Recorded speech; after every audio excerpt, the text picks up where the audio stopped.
Si no tienes cuidado con los impuestos este año, realmente tus finanzas podrían no progresar como quisieras. Es importante tener en cuenta, ser muy consciente de la declaración de renta para el 2024 y otras cosas a tener en cuenta. Así que por esa razón tenemos el día de hoy aquí a Viviana Beltrán. Ella es contadora pública titulada con más de 10 años de experiencia, especialista en gestión tributaria y además de todo abogada, por lo que es la experta ideal para que hablemos un poco sobre tu declaración de renta. Es posible que a muchos ya les haya llegado el año pasado la declaración sugerida. Está quizás un poco temprano para hablar del tema este año, pero es importante irnos preparando y recopilando ciertos documentos y muchas cositas que nos pueden ayudar y pues de paso empezar este año a manejar nuestras finanzas de una manera que sea como sea nos ayuden a reducir esa carga tributaria. Realmente muchas personas simplemente por ignorancia, por mal manejo, por desconocimiento, no manejan bien sus impuestos, a veces se pasan de la fecha de declaración y tienen que pagar una sanción, una multa, un tiempo, intereses de mora, cualquier cosa que con solo saberlo ya podríamos evitarlo. Así que bienvenida Viviana, muchas gracias por estar aquí. Sebas, mil gracias por la invitación, esperamos poder aclarar muchas dudas que la gente siempre tiene y quitar el temor que hay sobre la declaración de renta, ¿no? Creo yo que ese es el principal motivo de esta charla aquí entre nosotros. De hecho, hablemos de declaración de renta. Es como, pienso que es saber qué significa declarar y qué significa renta, porque partiendo de ahí siento que muchísima gente no sabe lo que es la palabra renta. Ok, entonces, cuando hablamos de renta estamos hablando de la utilidad que me genera mi ejercicio comercial, ¿cierto? Bien sea que soy asalariado porque hago parte de una empresa, que soy comerciante porque tengo un local donde vendo y compro algún producto X, porque soy rentista de capital porque tengo inversiones que me dan una rentabilidad, o porque tengo casas que tengo en alquiler y también me dan una rentabilidad, o porque tengo una profesión liberal como contador, como abogado, como arquitecto, que me generan unos ingresos que al final de mi ejercicio contable me generan una renta o utilidad o ganancia de la cual he venido descontando todo lo que he venido invirtiendo para poder prestar ese servicio. Entonces, la renta es el final del ejercicio, la utilidad que me queda al final del ejercicio contable del año. Yo creo que podríamos tratar de memorizarnos que renta es rentabilidad, para que sea más fácil recordarlo.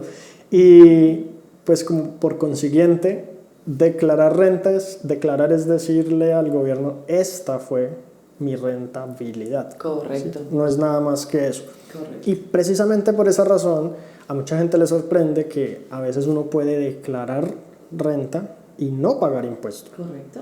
¿Por qué? Porque el impuesto a la renta se da bajo ciertas condiciones. Ya vamos a ver algunas de ellas.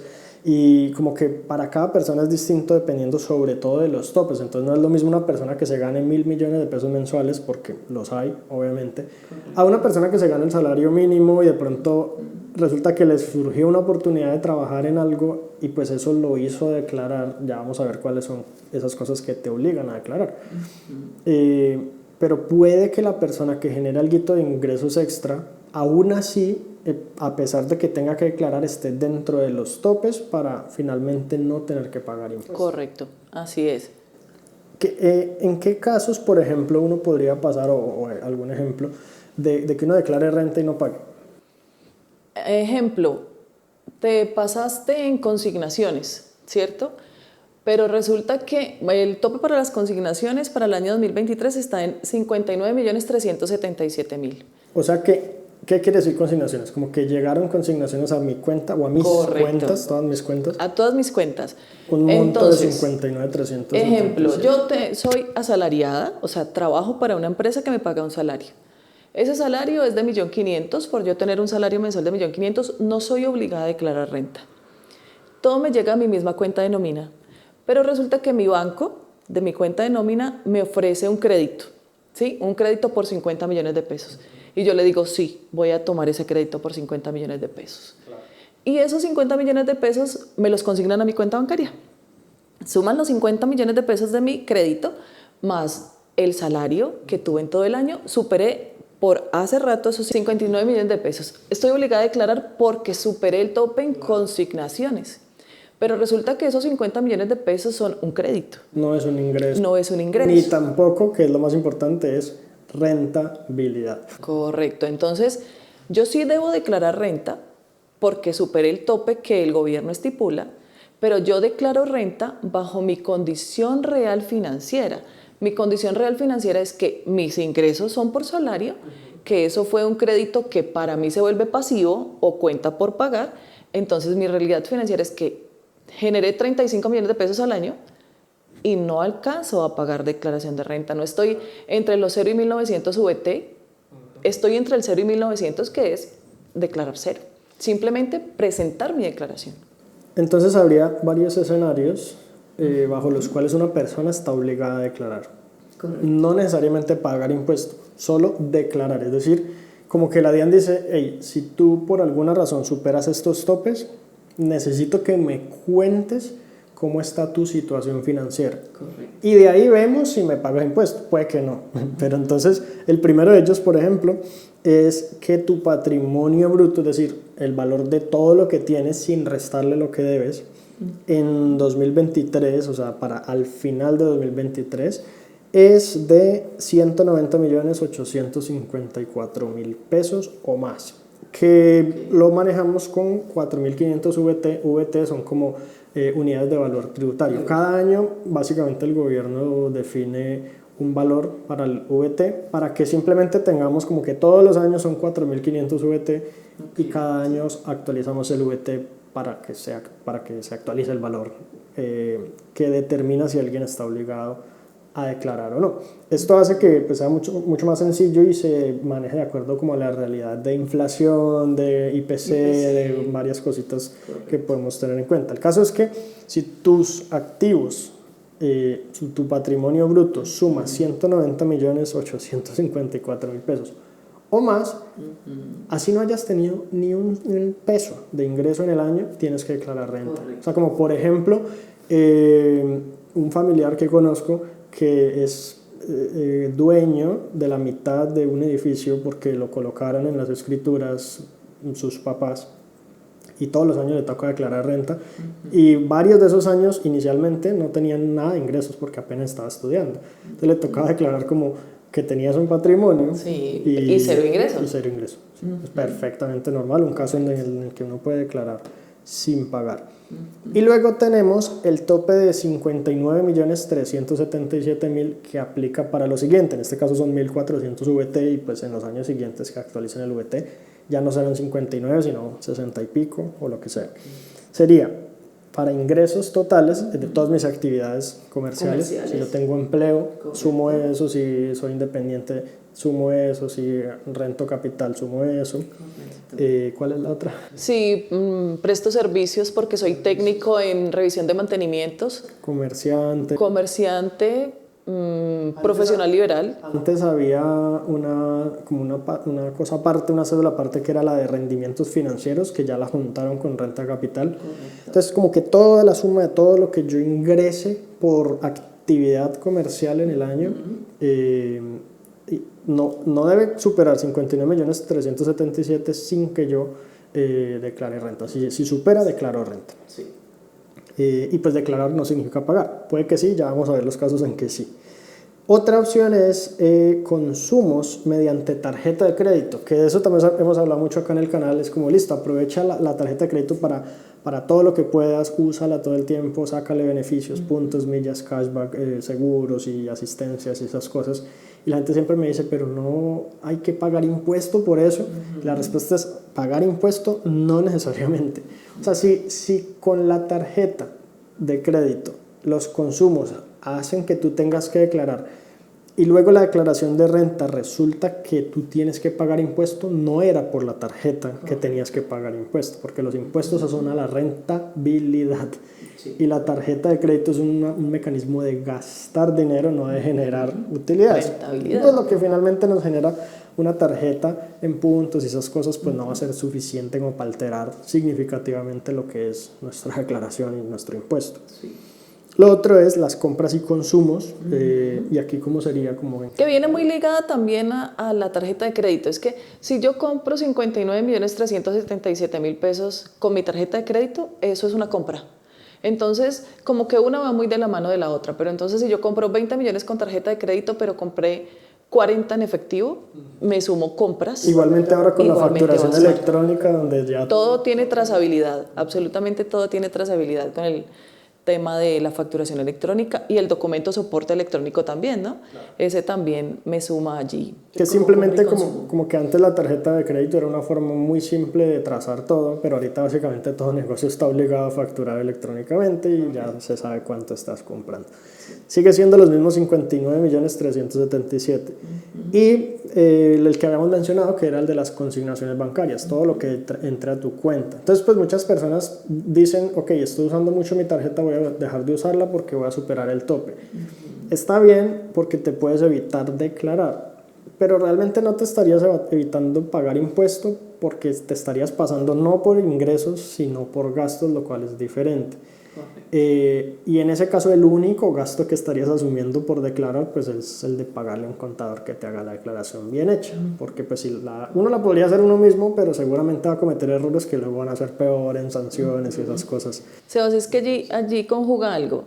Si yo tengo para gastarme 60 millones de pesos, es porque he obtenido esos ingresos, porque no voy a gastar lo que no tengo. Bueno, muchas veces pasa que gastan más de lo que tienen, pero pues eso es matemática pura, ¿cierto? 1 más 1 da 2. Entonces, si yo gasto 60 millones de pesos con mi tarjeta de crédito es porque tengo el ingreso con el cual voy a pagarlo. Entonces, allí me superaría en ingresos. Entonces, una cosa va muy de la mano de la otra. Que a veces hay personas que ponen su tarjeta de crédito a disposición de familiares o amigos para ganarse los puntos. Digamos que el amigo tiene el efectivo, te dice quiero que hagamos esta compra de 5 millones, la persona pasa la tarjeta, se gana los puntos, queda con el seguro por si acaso y pues le pasan el efectivo a su cuenta. Y a veces es doble porque es tanto gasto en tarjeta como ingreso de consignación a la... Sabes que hay otra también muy particular, muy general.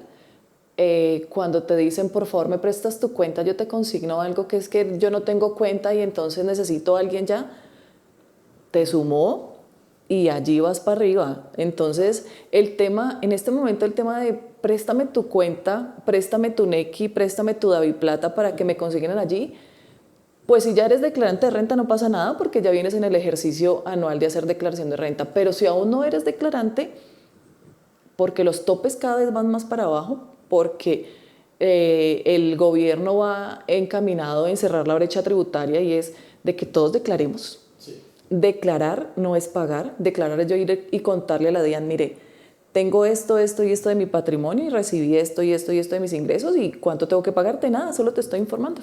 De hecho, a pesar de que en Colombia es complicado que algo así se dé rápido, siento que a futuro el ideal del gobierno es ni siquiera tener que preguntarte, sino poder cobrarte de una vez todo. Así como el 4 por mil que básicamente se te descuenta sin que tú puedas hacer nada. En algún momento ya empezaron con la declaración sugerida porque ya tienen mucho conocimiento de todo tu movimiento, a diferencia de hace unas décadas. Pero a futuro es como que cada vez van a saber más y más de los movimientos. Por eso mucha gente dice, no, es que yo prefiero criptomonedas por el anonimato y no sé qué. Pero aún así ya vemos como también las criptomonedas las han ido integrando al capitalismo tradicional. Ya abrieron ETF, ya son parte de la Bolsa de Valores de Nueva York y pues en últimas el que quiera quedarse evadiendo y evitando el sistema tributario, pues lo único que va a hacer es limitarse a sí mismo. O sea, pienso yo que siempre lo ideal es pensar en cómo yo puedo crecer un montón, dejar ese temor a los impuestos y saber que en el caso en que apliquen y el costo que tengan para mí, pues simplemente son el costo de poder crecer y poder permitirme muchas cosas. Justamente me comentabas el ejemplo de una persona que por temor a impuestos no se dio la oportunidad. Sí, estaba ya a topes de pasarse ese régimen común y veníamos insistiéndole con el equipo de, por favor, mire, organicémonos, hagámoslo bien. La facturación electrónica de las compras ya nos están llevando al límite más que el de las ventas, sino el de las compras. Entonces, no, tengo miedo, eso de pagar impuestos, luego entonces va a venir el gobierno y me va a quitar todo. el temor generalizado.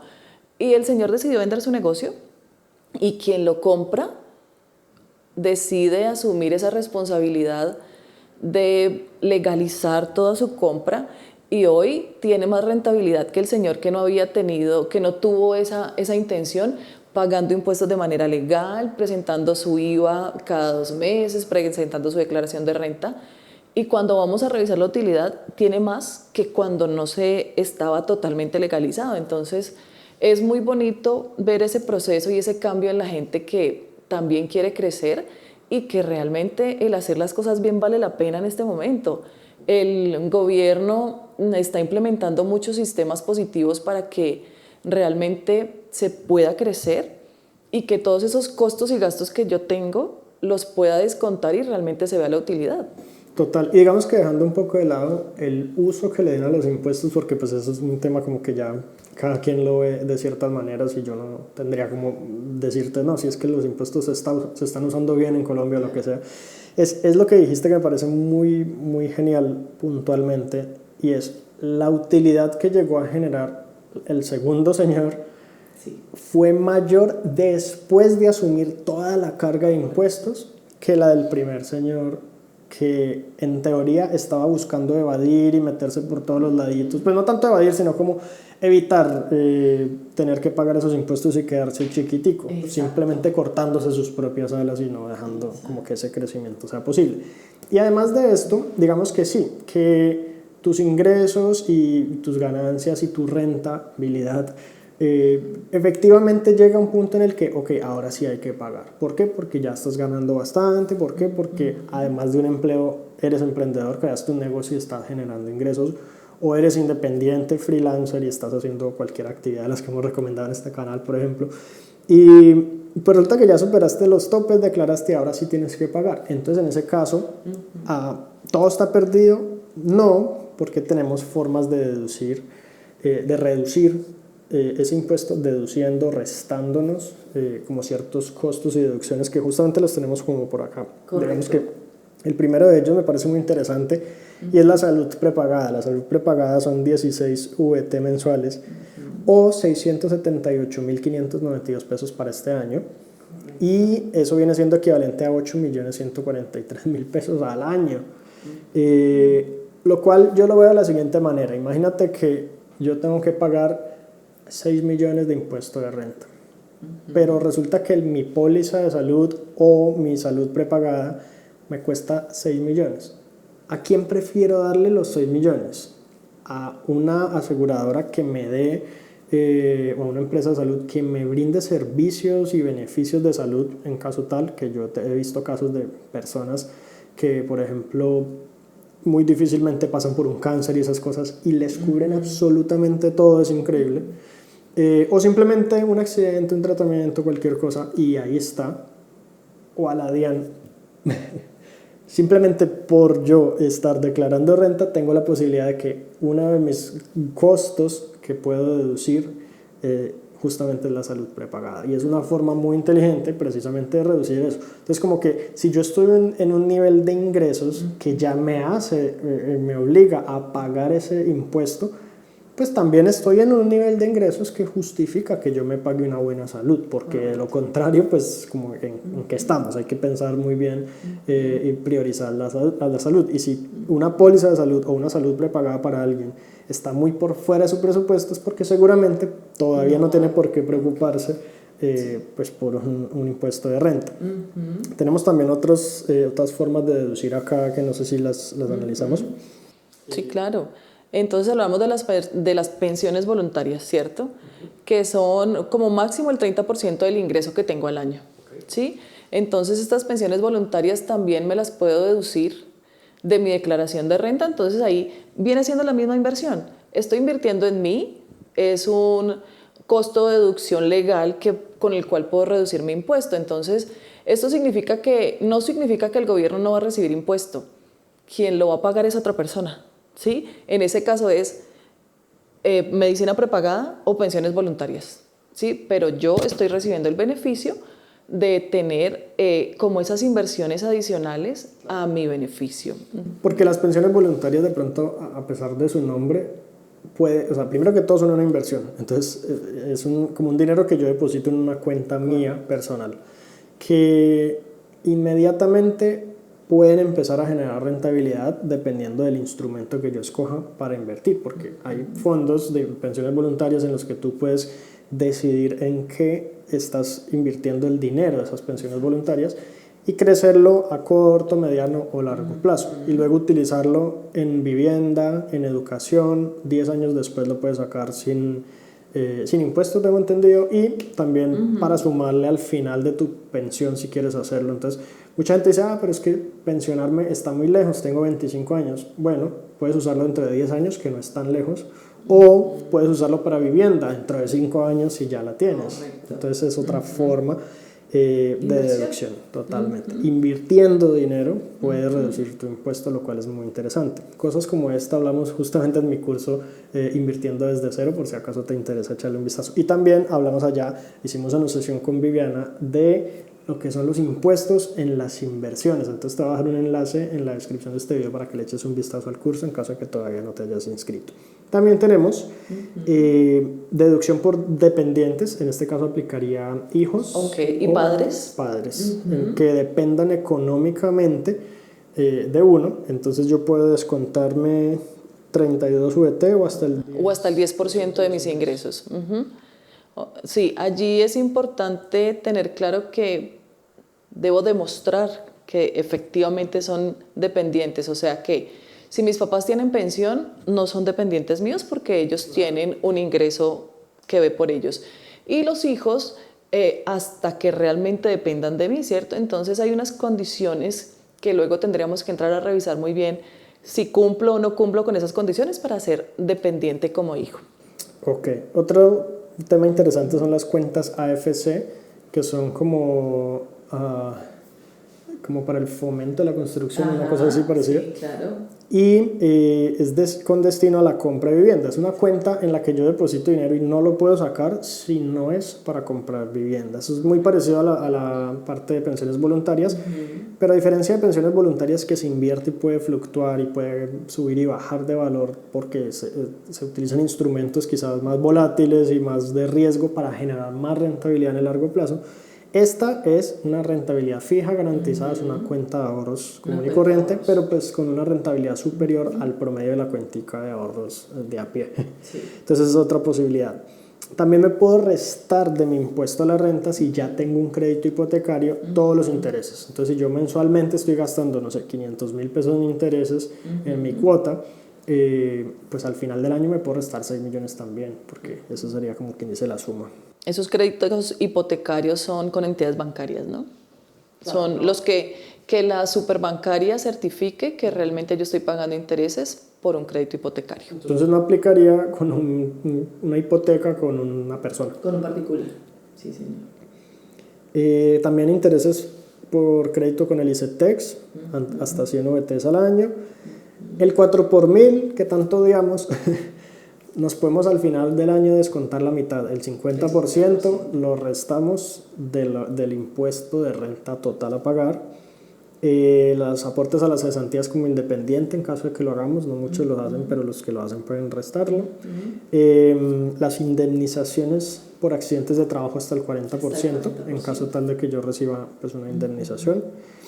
Todo lo que sea seguridad social. Sí, todo. Salud, pensión, ARL. El 100% de lo que yo pago como empleado, por ejemplo, el valor que me descuentan a mí como empleado, y si lo hago como independiente, pues el 100% porque yo estoy cubriendo el 100% de la seguridad social. Y finalmente hay algo muy importante y es si yo tengo una actividad comercial que es diferente, por ejemplo, a empleado, en donde yo tengo un negocio o soy profesional independiente y cobro honorarios por mi trabajo, o soy comerciante o soy rentista de capital o tengo cualquier actividad que me produzca dinero, seguramente yo tengo mis costos y mis gastos, que es dinero que yo tengo que poner de mi bolsillo para poder generar esos ingresos.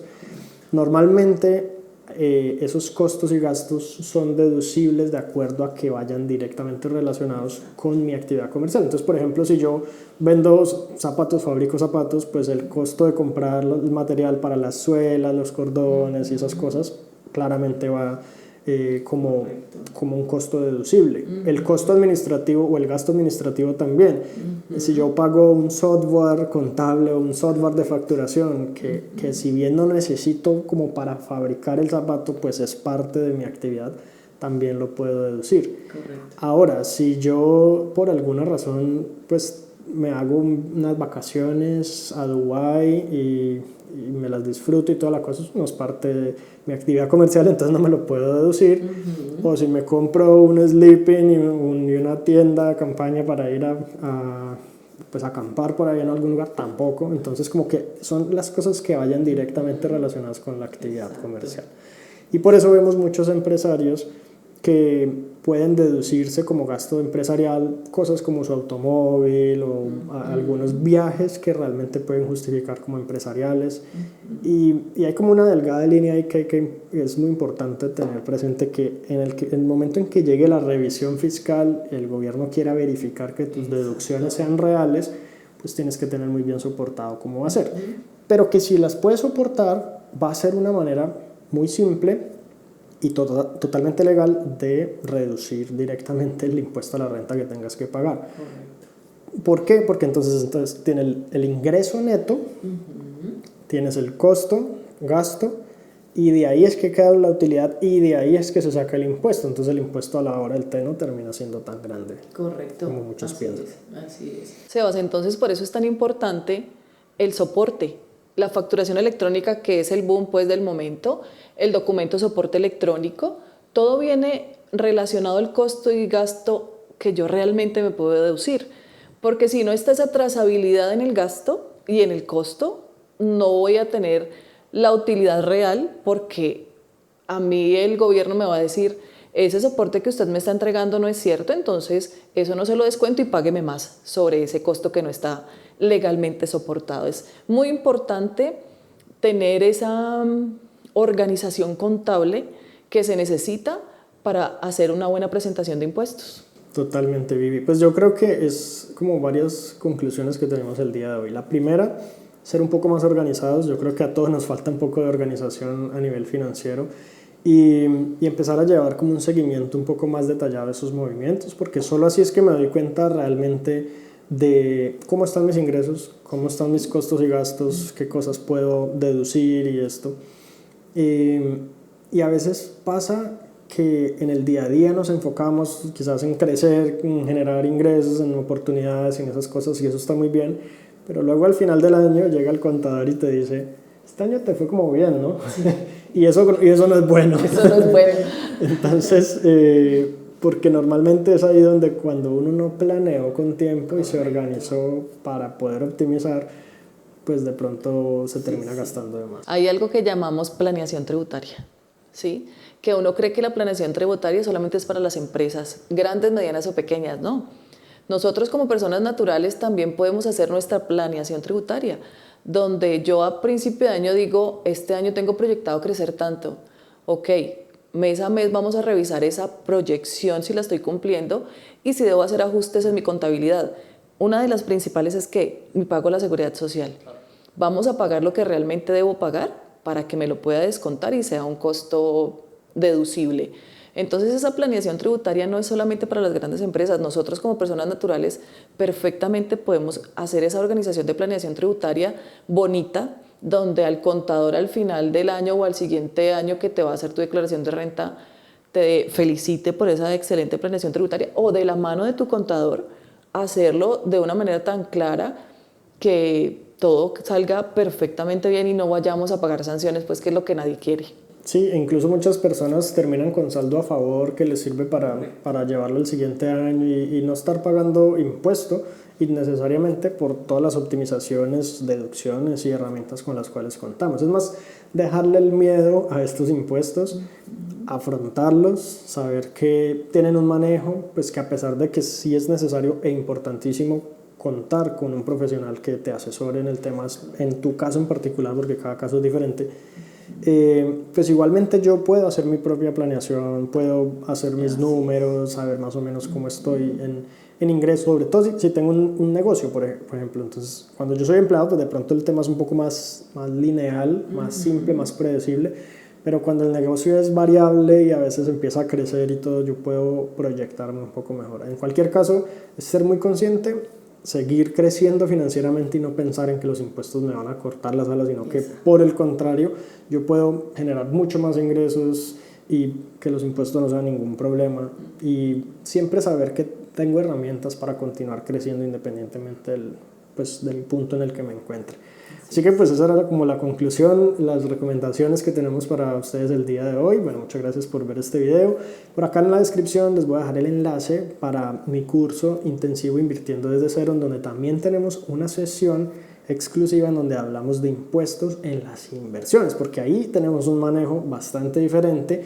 Hay momentos en los que se causan impuestos, también hablamos de las diferencias de invertir en el exterior e invertir en Colombia, cómo escoger bien una plataforma para invertir de acuerdo a los costos o gastos que nos genera, y muchas otras cosas, así que pues por ahí les dejo el link para que le echen un vistazo.